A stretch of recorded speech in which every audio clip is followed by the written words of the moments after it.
ರಾಜ್ಯ ರಾಜಕಾರಣದಲ್ಲಿ ಸಿಎಂ ಹುದ್ದೆ ಹೆಚ್ಚುವರಿ ಡಿಸಿಎಂ ಹುದ್ದೆ ದಂಗಲ್ ನಡುವೆನೇ ಡಿಕೆ ಶಿವಕುಮಾರ್ ದೆಹಲಿಯಲ್ಲಿ ಮಲ್ಲಿಕಾರ್ಜುನ್ ಖರ್ಗೆ ಅವರನ್ನ ಭೇಟಿ ಮಾಡಿದ್ದಾರೆ.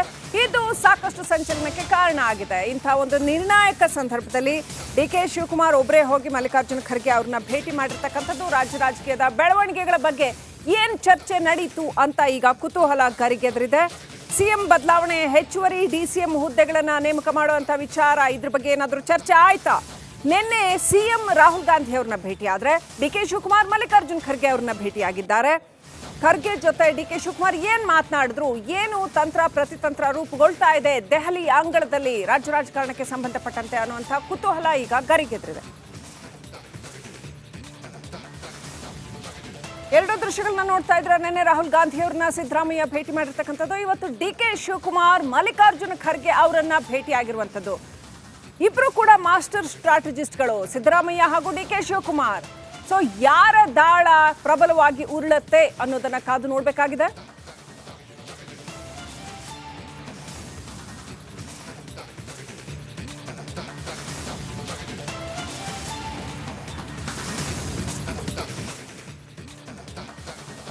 ಇನ್ನು ಈ ಸಿಎಂ ಹಾಗೂ ಡಿಸಿಎಂ ಫೈಟ್ ವಿಚಾರವಾಗಿ ಸ್ವಾಮೀಜಿ ಕೊಟ್ಟಂತ ಹೇಳಿಕೆ ಇದೆಯಲ್ಲ, ಸಾಕಷ್ಟು ಚರ್ಚೆಗೆ ಕಾರಣವಾಗ್ತಾ ಇದೆ.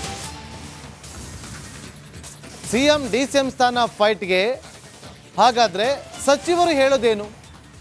ಸ್ವಾಮೀಜಿ ಸಂದರ್ಭ ನೋಡಿ ಸಿಎಂ ಸ್ಥಾನದ ಬಗ್ಗೆ ಹೇಳಬೇಕು ಅಂತ ಬೆಂಗಳೂರಿನಲ್ಲಿ ಗೃಹ ಸಚಿವ ಡಾಕ್ಟರ್ ಜಿ ಪರಮೇಶ್ವರ್ ಅವರು ಹೇಳಿಕೆಯನ್ನು ಕೊಟ್ಟಿದ್ದಾರೆ. ರಾಜ್ಯದಲ್ಲಿ ಸದ್ಯಕ್ಕೆ ಸಿಎಂ ಹುದ್ದೆ ಖಾಲಿ ಇಲ್ಲ, ಹುದ್ದೆ ಖಾಲಿ ಅನ್ನುವಾಗ ಚರ್ಚೆ ಮಾಡೋದು ಅನಾವಶ್ಯಕ. ಬೆಳಗಾವಿಯಲ್ಲಿ ಸಚಿವ ಎಚ್ ಸಿ ಮಹದೇವಪ್ಪ ಅವರು ಹೇಳಿಕೆಯನ್ನು ಕೊಟ್ಟಿದ್ದಾರೆ. ಸಿಎಂ ಆಯ್ಕೆ ಶಾಸಕರ ಅಭಿಪ್ರಾಯವೆಂದು ಪರಮೇಶ್ವರ್ ಹೇಳಿಕೆಯನ್ನು ಕೊಟ್ಟಿದ್ದಾರೆ. ಇತ್ತ ಬೆಂಗಳೂರಿನಲ್ಲಿ ಗೃಹ ಸಚಿವ ಡಾಕ್ಟರ್ ಜಿ ಪರಮೇಶ್ವರ್ ಹೇಳಿದ್ದೇನು, ಮತ್ತೊಂದು ಕಡೆ ಬೆಳಗಾವಿಯಲ್ಲಿ ಸಚಿವ ಮಹದೇವಪ್ಪ ಅವರು ಕೊಟ್ಟಂತ ಹೇಳಿಕೆಯನ್ನು ನೋಡ್ಕೊಂಬನ್ನಿ. ಆದರೆ ವೇದಿಕೆಗಳು, ಸಂದರ್ಭಗಳು ಅವೆಲ್ಲ ತಿಳಿದು ಅವರು ಮಾತಾಡ್ಬೋದು ಅಂತ ಅನಿಸುತ್ತೆ.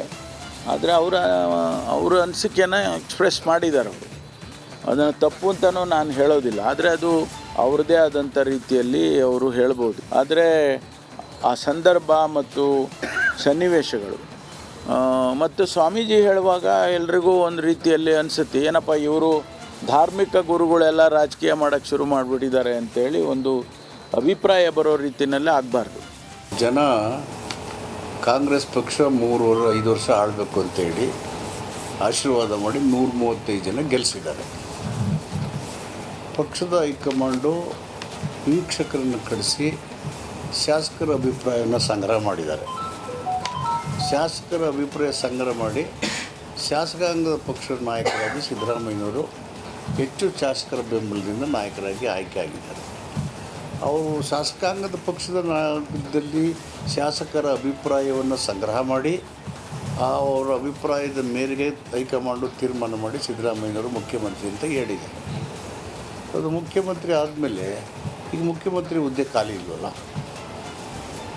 ಇದು ಕಾಂಗ್ರೆಸ್ ಪಾರ್ಟಿ ಅಬ್ಸರ್ವರ್ ಕಳಿಸಿ ಶಾಸಕರ ಅಭಿಪ್ರಾಯ ಕಳಿಸಿ, ಅದು ಸಂಪ್ರದಾಯ. It's A practice in a political party. ಅದನ್ನು ಮಾಡಿ ಅವರು ಅಭಿಪ್ರಾಯನ ಸಂಗ್ರಹ ಮಾಡಿ ಯಾವ ಶಾಸಕರು ಏನು ಅಭಿಪ್ರಾಯ ಹೇಳಿದ್ರೆ ಅಂತ ಇಂಡಿವಿಜುವಲಾಗಿ ಕೇಳಿದ್ದಾರೆ. ನಮ್ಮನ್ನೆಲ್ಲ ಚೀಟಿಲಿ ಬರ್ಸ್ಕೊಂಡಿದ್ದಾರೆ.